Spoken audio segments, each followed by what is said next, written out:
as cozy as some of them, right?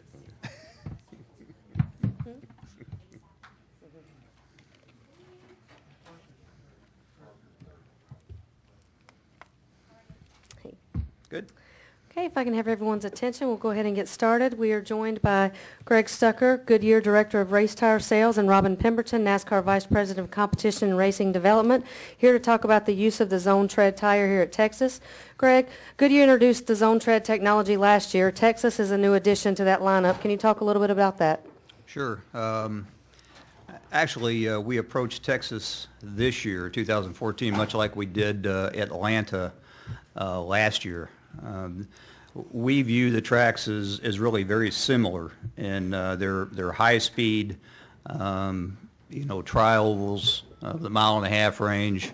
Both have very worn surfaces, seasoned surfaces, which I think everybody likes. They both have a lot of character.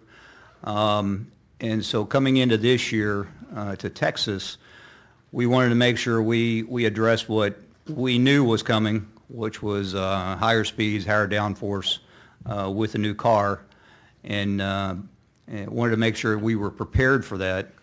But at the same time, wanted to make sure that we weren't going to give up a lot of grip on this worn surface because, that's the easy thing to do, just go harder and harder in the tire, but that's not always the best solution. So we thought that the Zone Tread gave us a good solution like we had at Atlanta, where we run the toughened compound on the inboard shoulder because that's the part of the right side tire that sees the most stress, sees the most heat, and so we're able to manage that part of the tire with that tougher compound and maintain the tractive compound on the outboard portion of the tire so that we surrender very little grip.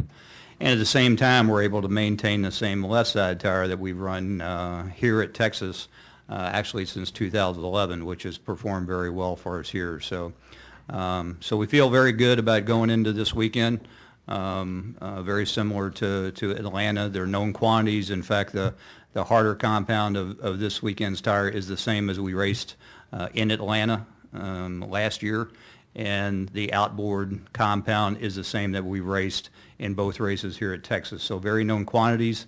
Like I said, the left side is very known quantity as well. So based on the results we saw yesterday and two nationwide practices, we feel very good. We think the tires look very good. So we got a lot of confidence going into this weekend. Robin, can you give us your thoughts on the level of commitment Goodyear is bringing to the table on this project?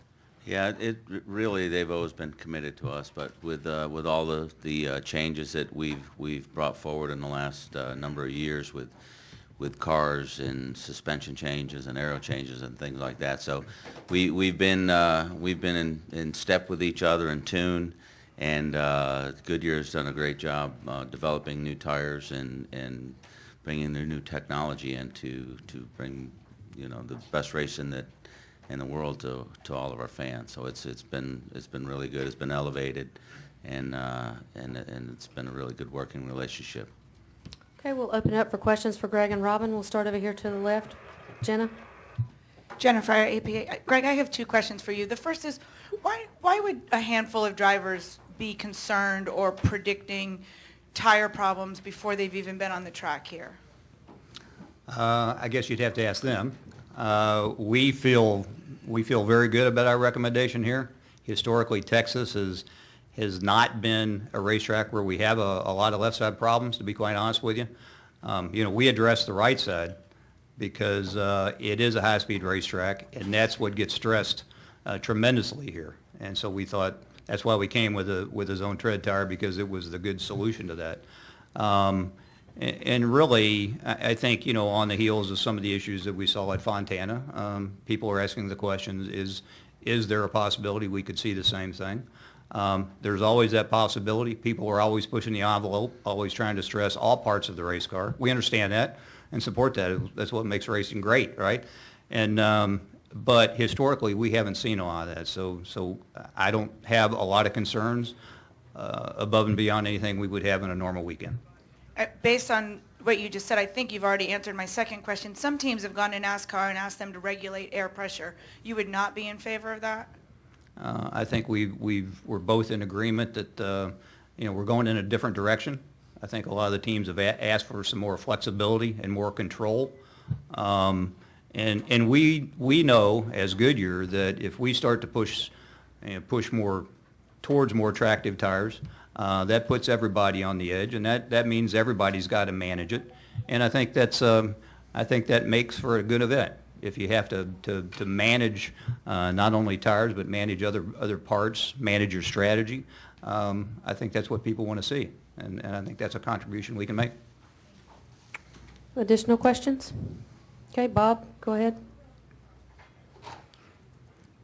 Bob Packer, Sporting News. Do you have the ability, and would you consider increasing the allotment of tires to the teams for the race if you start seeing wear issues today or tomorrow? If there would be any need for that, sure, we have the ability to do that, and that would be, a decision we'd make, with NASCAR. If they felt that was appropriate, then we'd be prepared to do that. Okay, right here in the middle, Jim. Jim Utter, Shaw Observer for Robin. Don't you find it a little ironic that oftentimes when you guys tell teams you don't want us to get involved because you eventually won't like the outcome, which generally tends to play itself out correct like that way, but in some instances they want NASCAR to do something for them that they could do for themselves? Yeah, and I think it's a small group, and as we're early in the process here this year in a lot of different areas, and sometimes that question will be raised, but I think long term they would rather be in charge of their own destiny, I think. Okay, we'll take our next one from Nate, right here. Nate Ryan, USA Today Sports. Robin, moving away from the tires a little bit, I think I've heard Gene's definition, other people say that once you guys got like 3 intermediate 1.5 to 2 mile speedways under your belt, you guys would have a good sense of like where the Gen 6 is. Can you maybe look at Sunday's race? Is this going to be a good barometer, good sample size to look at it and then maybe make some tweaks or changes going forward? Or? It would, I think so far, the competition that we've seen is probably the best. I said it last year that I thought the competition was the best that I'd seen in forever. This year looks like it's going to, in my opinion, so far is going to eclipse that. This will be a good contest for us. Historically speaking, the Texas is one that we always think about with trying to improve the product here. Charlotte's another one. So we will definitely be keying on the results and the stats that come out of this, and as good as everything looks right now, we'd have to really stub our toe to make any changes midstream right now. But we want to keep looking at it and bringing the best racing to the table that we can week in and week out. All right, follow up from Bob, go ahead. Typically, when you guys come in and talk about tires, it's after the weekend has started. Why are you here now? I mean, is it something that you want to just get out there that you've told the teams that it's in their court? Oh, it's, we're advancing some technology that we think is pretty significant. That's the zone tread. We ran it twice last year. Atlanta and Kansas. This will be the first race for it this year. Of course, we'll go back to Atlanta, back to Kansas, and we've also got got Richmond on the agenda. We're actually looking at zone tread at Michigan and a few other places. So we just feel like it's a significant change and something to talk about. Final questions? Okay, Dustin, go ahead. Dustin Long, MRN.com, one for Greg, one from Robin.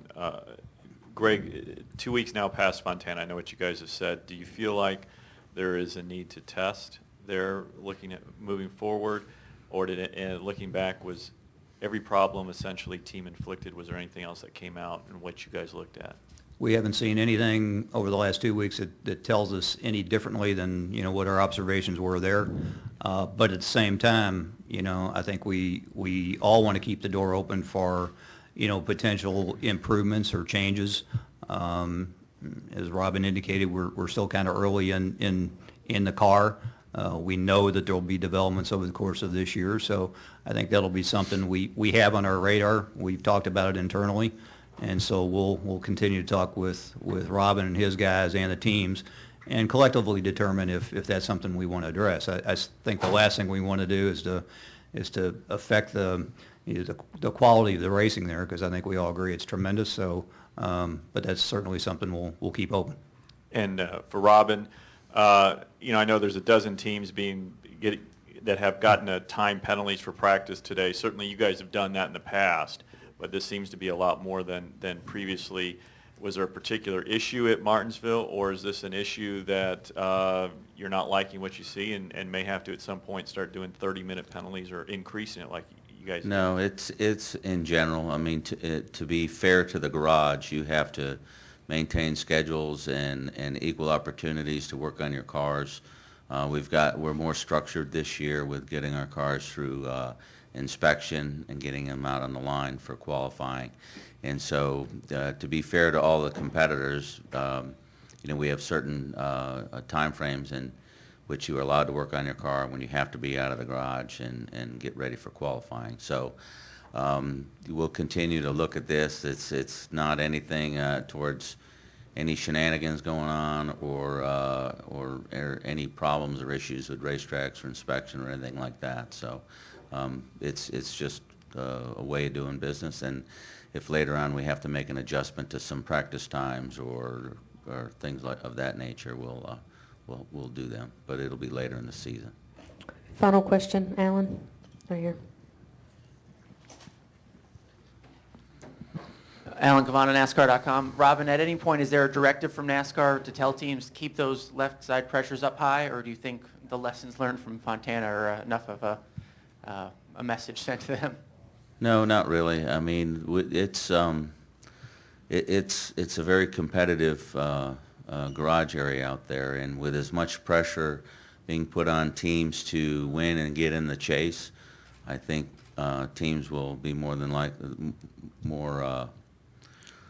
likely to push the envelopes in any way that they can, and so we expect that out of them, and I'm proud of them to push the limits like that, but they also know that they have to finish races, and they know better than we do. We're just the governing body. They're the competitors. They got a lot on the line, and they're the best at pushing it to the limit, and they'll adjust accordingly. Greg, Robin, thank you very much for your time today.